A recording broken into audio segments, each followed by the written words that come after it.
We're going to talk now about an ex-mining town, actually, I'm told. The ex-mining town of Glencoch in South Wales is opening a new community centre today.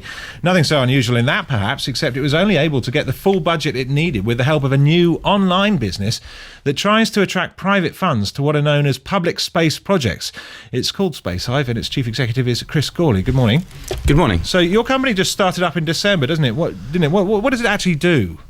Well, the idea with Spacehive, it's an open funding platform for capital public space projects that allows anybody to put forward a project to improve a public space, whether it's a community centre or a high street redevelopment or playground, and anyone to share the cost of funding it. So the idea is to make it as easy as possible for people to improve their local area in an area where there's not an awful lot of state money around at the moment to pay for stuff. Well, to what extent are these buildings not getting built or these public space projects not getting completed because of a shortage of government money, shortage of public money now?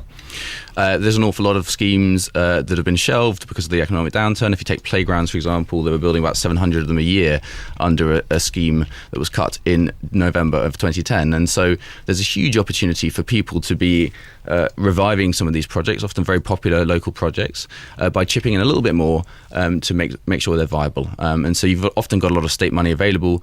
This system allows businesses, local families, etc., to add a little bit of extra in order to get the projects they want. What's the incentive for them, though? I mean, what does a private company actually get out of chipping into something like this?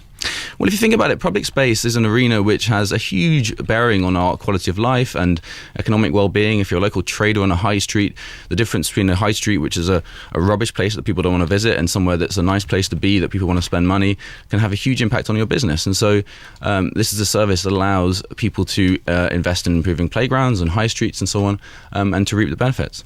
And give us an idea of how hard it is to persuade them to part with the money. Do they have the funds on standby that they can just hand over to you for this sort of thing? Well, I think the project that we did in Glencoch, is one of the most deprived towns in the UK. If we can do it there, then I think we can do it in a lot of places. And people there understood that they were being asked to provide a modest contribution in order to make a scheme that would have flopped viable again. And so for a relatively affordable price, you can actually see a lot of these popular projects go ahead. Not just projects which have been shelved because of the recession, but brand new things that people want to do. OK, well, thanks very much for joining us to explain that. Chris Gourlay there.